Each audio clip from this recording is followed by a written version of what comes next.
Hello, guys, I'm back. I am so sorry about that. I feel so bad, especially because I don't know where we cut off at. So, if you were in my other live stream, I'm assuming people are probably moving from over there. Did I leave off? Okay, so I did maximum strength. So I said maximum strength. I said clinical strength, and then I said medical packaging. And I think I'm on the claim of anti-aging or age-defying. Does that sound right? Maybe, possibly. Okay, well, I'm going to go back over the medical packaging because I think that's when it froze. I don't know if people were getting sound. So I was at the clinical. Man, I was like, I'm so sorry. That means that I was just on here like rambling to myself and everyone was just sitting there in silence. Apologize about that. Okay, so clinical strength. So we were talking about maximum strength. So clinical strength is a step up from maximum strength. But this is probably going to fall short of prescription strength. For something to be prescription strength, and it has to be a drug, meaning that it has to prove at these concentrations that it is going to be effective. So I'm just going to give people a few moments because I think they might still be coming over here. Hopefully.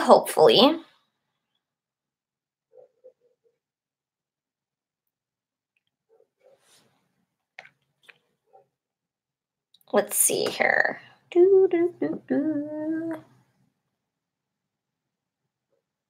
Okay, so back to clinical strength. So clinical strength, so if something says clinical strength, that might be a little bit more than maximum strength, but it still doesn't mean anything. It's just really a fancy marketing term.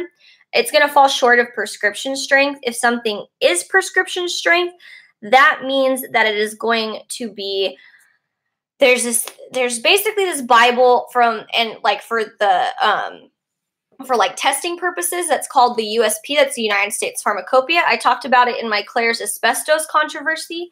Eva, hi, found your channel through Jen Loves Reviews. I love your channel. Thank you so much, Eva, and I love Jen's so much too. That was so kind of her, and I loved her channel for a long time, so it meant a lot to me that she thought I was like worthy enough for her to like take the time and go out of her way to shout me out. So that really meant a lot to me. So thank you. I'm really glad that you're enjoying the channel. And so back to this whole USP. So different places have different methods of testing. USP is United States Pharmacopoeia, EP is the European Pharmacopoeia, and then JP is like the Japanese Pharmacopoeia. So a lot of these methods are similar throughout all of these, and these are kind of the three main ones. These are the ones that I've worked with myself. These are the main ones. And if you go into specifically the USP, if something is like a retinoid or is a like any sort of like salicylic acid solution, it'll give you recommendations and what the concentration should be at. So those are like prescription grade. Those are the concentrations that it's expected to be at to work. A lot of these companies, when they do something, they may put a little bit in there, but it may not be enough to work. All right, so we're going to move on to medical packaging. So medical packaging, so package designers may try to trick you into thinking their product is more legitimate by using clever design elements like test tubes or even a first aid cross. In fact, I have a first aid beauty right here. So that's kind of made me think of that too. This can suggest to you that this product has a prescription strength formula, even though it is sold over the counter. So have you seen any brands like this? I've definitely seen brands like this. There's that one. I just thought of Beautylicious new Good Molecules, I think it's called. So Good Molecules from Beautylish, that's one. What else? Real Chemistry, that was a brand that tries to use the medical packaging or like the sciencey packaging to try to sell things. What other ones can I think? But it's really funny that that's kind of what they use to entice people. That would entice me probably, but that's also because I'm a nerd and I love anything that's shaped like that. But there is even one, it's called like Nature Lab, that I encountered their brand, and it's like shampoos and conditioners, and they're shaped like different types of laboratory glassware. But the funny thing is at the end of the day, all this stuff was formulated by a chemist anyway. It's not like any of these products just didn't get formulated by a chemist. These are all products. So just because it has that kind of test tube packaging doesn't mean it's any more scientific, doesn't mean it's any better. That just means that they decided to put a cute design on the packaging. So the next, here, let me take a sip of coffee for this one. Thank you to everybody who's coming back. I'm very sorry about the whole mishap I had. Like I said, I'm saving up for a new computer. This one's like 5 years old, maybe more, and it is running really slow with all the videos I put on it. All right, so now the next meaningless skincare claim is anti-aging or age-defying. So this one is really interesting that you have doctors saying that this is meaningless. So it says, anti-aging, in my opinion, is the most brilliant marketing term on skincare product labels, Fry says. So that's the person who I found this article through. And it says, oops. And it says, over the counter. Why did it get lit? So it basically says that over the counter, you guys, I'm so sorry. I'm having so many technical difficulties and I feel so bad. That just means I need to do live streams more so I can work out all the bugs. There we go. Okay. Over-the-counter anti-aging, age-defying, or revitalizing products may increase hydration and temporarily reduce the appearance of very fine lines, but pronounced wrinkles and skin folds cannot be corrected by moisturizer application, Fry noted. If they could change the structure of the skin, she adds, they'd be classified as drugs and they would need approval from the FDA. So basically what they're saying, and this is what I see in a lot of anti-aging products, is these anti-aging products don't really mean anything because all they're doing is moisturizing your skin. They put things in these to moisturize your skin, which I've noted because, you know, if you're more hydrated, you look more plump and it looks like, you know, you reduce fine lines. So a lot of times I'll have glycerin in it. We talked about that. It's humectant, helps absorb water. And and the anti-aging thing isn't necessarily like, it doesn't really mean much because if it could change like your wrinkles, if it could get rid of your wrinkles, that means that it would be a drug because it's changing the structure of your skin and the FDA would need to approve it. And if something like that is to come out, it's going to be a really big deal because the FDA is going to have to approve it. So that brings us to the next part. Another meaningless claim is FDA approved. The FDA that only approves products that are drugs and makes claims that they will change the function of the skin. Beyond that, the FDA approves no element or claim of skincare products before they hit the market. They just stipulate that the product being sold is safe to use in the manner which the manufacturer said. And it says FDA approval is not a credential that shows the superiority of results, Shaw says. Bard says looking for this faux stamp of approval isn't necessary. Just because something may not be approved doesn't necessarily mean it's bad, and vice versa. Also, I think this is like, for me personally, if I see FDA approved, that really, like, to me, it doesn't mean anything. For the sake of, when I think FDA approved, I think that means that the FDA is like, oh, like, it's fine to be on the market. But if the FDA, if it was like not approved by the FDA, meaning, like, in my head, like, if something, like, you would never say something is FDA is unapproved by the FDA or something like that, because that would just mean it's not allowed to be out. But yeah, basically cosmetics don't need to be FDA approved before they get to market. And even so, as we saw with the Claire's controversy, they even have a hard time trying to get stuff off the shelf. Like, they don't have the authority. Like, when Claire's was like, we don't want to recall our product, they're like, well, okay, we can't like force you to recall it. They can do that with drug products. So like, for instance, like there's like a children's medicine and they had just like, so on the label of the children's medicine, they had moved like the little line, the dosage line up a little bit too high. So that means that you could give your kid too much and it would be like under, and then if you gave your kid too much, your kid could overdose on like Tylenol. And so they had to approve it. So if that company that produced that drug didn't want to take it off the shelves, the FDA could pull it off and that would cost the company a lot of money.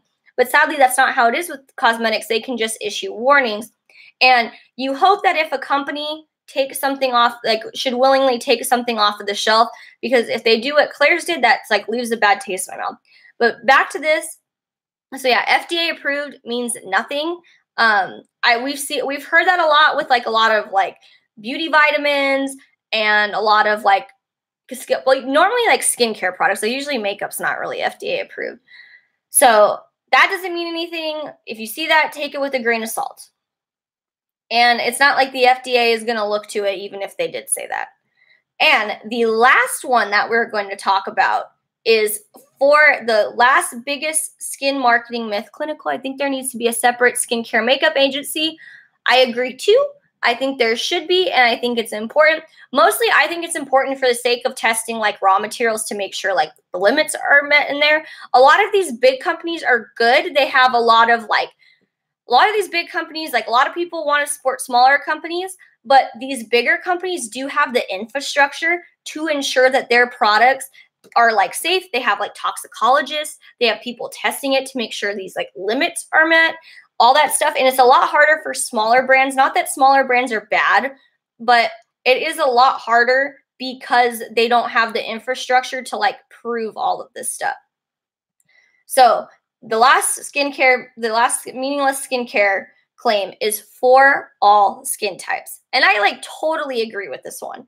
And it says, you may want to steer clear. Bart says, rarely is anything truly for all skin types, but as with any product, trial and error is key. So that's true, because if something's like, if you're going to get a product, you want it to cater to your skin type. Maybe if you're normal and it says for all skin types, it's fine. But like for me, I'm drier in the winter, so I don't really want something that's like meant for like oily skin in the winter, because for me, that's not good. Like if it says for all skin types, you know, it may not make me look how I want to look. So I'm trying to think, have you guys seen any products recently that claim for all skin types? I feel like we've been kind of good about, like, a lot of companies have been good about not putting that lately. Well, I guess it's skincare. A lot of moisturizers put that, but not all moisturizers work well on my skin. Okay. And then it's funny in here because they kind of do a thing that says like what to look for in skincare process. And they're like, oh, go to your dermatologist. And it's like all dermatologists. So of course they're going to tell you. And okay, we're going to move on to, I have another article that I wanted to share with you guys. And it's along the same lines, but this is from like a cosmetic industry magazine. Let's see, cosmetics. I just saw you. Where'd you go? Okay, so this one is from Cosmetics and Toiletries magazine, and this is called The Least Credible Claims in Skincare. So let's see which ones that they think. Okay, so this is the one. So this one's just kind of more like a list. And this one isn't necessarily like the one that we just did. This is more ingredients that they say are credible for doing what they do. And then we're going to go through the 10 that are the least credible. So the most credible ones are vitamin E. That one's been proven. Aloe. 3 says plant-based. I don't know what they mean. This seems kind of weird already. Because like plant-based is like the botanical one. So that's interesting that there's like a differentiating, like that's different. And then it says 4 retinol vitamin A, makes sense. 5 is coconut oil. Let's see. I'm trying to figure out what this is. I guess this must be just ones that have been like proven. So, and then 5 is coconut oil, 6 is green tea, 7 is free from harsh chemicals. Now I'm like doubting this list. 8 is chamomile, 9 is hypoallergenic, and 10 is avocado. So this is really interesting that this is what they put on there, because the free from harsh chemicals is already kind of weird. Now you say this. I think coconut oil breaks me out. I think coconut oil breaks me out too, because I remember a lot of people are like, oh, it's good for like moisturizing. And this was like, you know, like 5 years ago when I was like, okay, I'll try everything. And I definitely felt like it broke me out. Like people will tell you it's like comogenic, but like if things break you out, like things break you out. That's just how it is. Let's go back to this list. And then even things like coconut oil dries out my skin bad, also breaks me out too. I think universally, I don't want to say universally because that's not correct, but I've heard a lot of people say that coconut oil breaks them out. And even on my hair, I didn't like it on my hair because I hated the feeling after trying to get it out. Now that because I tried to use it as like a hair mask, but now for a hair mask, I really like the Eva NYC, their hair masks. They're pretty inexpensive. I don't think they have them in store at Ulta, but I've gotten it from like online at Ulta, and it's like a big tub, and it's like the best. But yeah, I'm right there with you guys with like coconut oil. And so meanwhile, so this one's interesting. Brittany Ann, my coconut oil makes my hair look worse. So basically what I'm getting from this is that we are not team coconut oil here. Not team coconut oil at all. I'm right there with you. Okay. So team anti-coconut oil is right here. All right. So meanwhile, according to this, is the 10 least credible claims are turmeric, which I've heard a lot. Miraju? Does anyone know how to pronounce that? I have not even heard that one. Ooh, crystal infused. That's fun. I don't know what that's supposed to do. 4 is oxygen. 5 is CBD. 6 is pearls. 7 is silicone free. 8 is fragrance free. 9 is petrochemicals free. And 10 is sulfate free. Interesting. So I guess probably the way that they went about this is that they have proven that those 10 ingredients are very credible, but maybe these 10 have not been like proven to be better. Especially, okay, so this CBD oil thing, this is like so huge, and I'm going to do a video on this. Like I've been trying to do like behind the scenes stuff. I've been doing a lot of research. Like I said, I had a family emergency. Like I may talk about that later, but like right now I'm not ready to talk about it. But the CBD oil thing is such a huge trend, and it just like blows my mind. And it's funny because there's like so many like regulations that have not gone into place or that are like up in the air. And basically I just saw a thing from the FDA the other day that said the FDA is like, we're just gonna let Congress and all those people deal with it. We ain't gonna deal with this, because why would the FDA want to try to like deal with the claims of this right now when we don't even know if it's going to be like legal everywhere? Like I live in California, so there's not a problem here. But I know like a lot of other states, like obviously like don't even allow CBD oil. So that's interesting.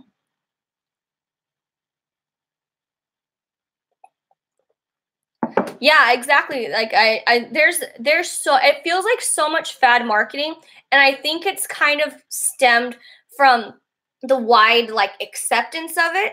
And the hard part is like, so the CBD, so there's like basically, if you look like, you go to Sephora on the internet and look up like CBD, a lot of these actually don't even have the active compound, or they're not supposed to have the active compound. Like honestly, like that Milk Kush mascara, great marketing, but I don't think it's any more beneficial than like any other oil. But that's why I'm doing research on this, because I just wanted to know like so badly, like, does this mean anything? And a lot of them, you have to remember too, a lot of these ingredients, if you look down and like, so this is how I always like determine if like, I'm like, if this product works, it's probably not from like that ingredient that they said, because so phenoxyethanol. Phenoxyethanol is a very, very common preservative. We don't see parabens a lot anymore. No one's really using parabens. Some people still do. I'm fine with parabens. But unfortunately, that one study kind of scared away a lot of people from parabens. So a lot of companies are just axing it. And they're going with phenoxyethanol. That seems to be the most widespread one. So phenoxyethanol is never going to be above 1% in a formula. They don't need it to be above 1% to keep their formula preserved, so there's no reason for them to. And according to FDA labeling laws, anything at or below 1% can be listed in any order. So if you see phenoxyethanol, like, and these companies maybe do it in order, but anything phenoxyethanol and below that, you can assume that that is 1% or below. So some of these things, like especially like an oil like this, 1% of an oil doesn't seem to be like that like useful. I've known a lot of people who use CBD and their stuff is like concentrated. It's like concentrated oils. So, and that's how they get the effect. So it kind of makes me really doubt if it does have any good. So that's interesting. So that one's really interesting. The other one that I think, so the petrochemicals free, so that's anything like petroleum. A lot of things are derived from petroleum and they're just like, you know, modified. But like people still think they're unsafe, even though they go through like a lot of like extra testing and purification. The crystal infused, that seems like interesting to me. I don't know if that like, I know in, I think the Riviera palette by Anastasia, if you guys are fans of Jen Loves Reviews, which I know a lot of you came from her channel, she talked about like one of the shades has it in there, but you know, and then silicone free. So the silicone free is interesting because silicone isn't just like one thing. Dimethicone is used in a lot of things, but there's a lot of other silicones. Cyclopentasiloxane is in a lot of matte foundations, and that one evaporates. A lot of these, like people will claim that they clog their pores, but the thing is about a lot of like dimethicone in particular is these are like really big molecules. So they just kind of sit off on top of the skin. They don't really get down to your pores because they're too big. All right. And then what else do we have? Fragrance free. Fragrance free also is kind of like not that credible either because a lot like people don't like fragrances in particular because a lot of times they break people out. I know a lot of people have that problem, but there could still be other extracts in products that could break you out. I know, like, let me see what your brands are really like bad about it. Like Tarte puts a lot of stuff in their products. The one that didn't put a lot in their products that I actually liked is like Fenty Beauty. They went with the whole, we are going to be beneficial because we're a good product. Like we're not trying to sell you like and try to sell you like a skincare and like your makeup. Okay, let's see.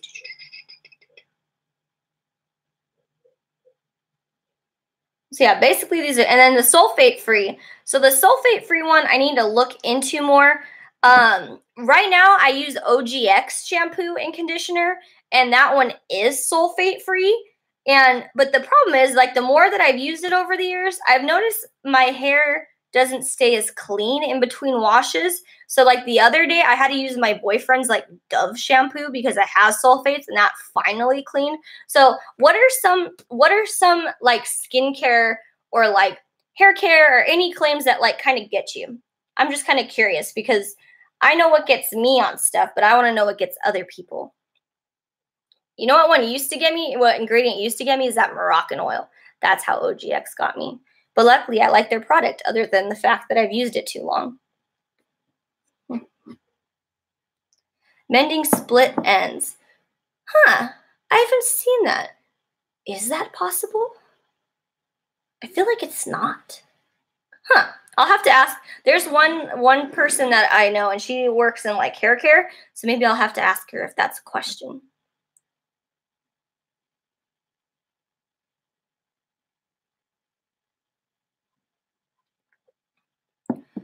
But yeah, let me know. And then also, so I'm probably not going to stay on here too much longer, just unless like people have like questions or anything, just because I don't really want to like bore everybody. And yeah, I had it like, it's very personal, but yeah, I had a really hard week this week.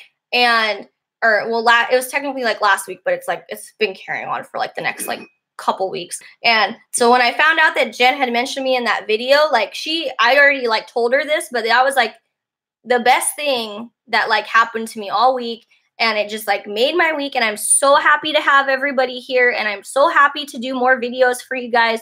So just let me know what kind of video, what products you want me to look at. I'm like doing better, but I was doing really good about being consistent, but I had this like family emergency happen, so I haven't been like, I wasn't consistent. But I'm going to film a whole bunch of videos next week. So just let me know what products you guys want me to look into, anything like that. But I hope you guys have a good rest of your day. I think for me a long time it was color safe, but I've read it doesn't mean much. Yeah, you know what? And I actually learned that from the hair care chemist that I've like talked to.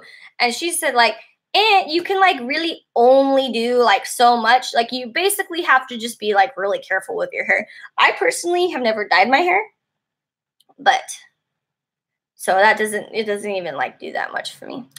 All right, guys. Well, I'm going to let you go. I hope you guys have a wonderful, wonderful weekend. Enjoy your weekend. It's beautiful weather here. I don't know what it's like where you guys are, but I will be back next week with a new video. I promise you, because I would love to get videos out for you. All right, guys. I will see you next time. Bye.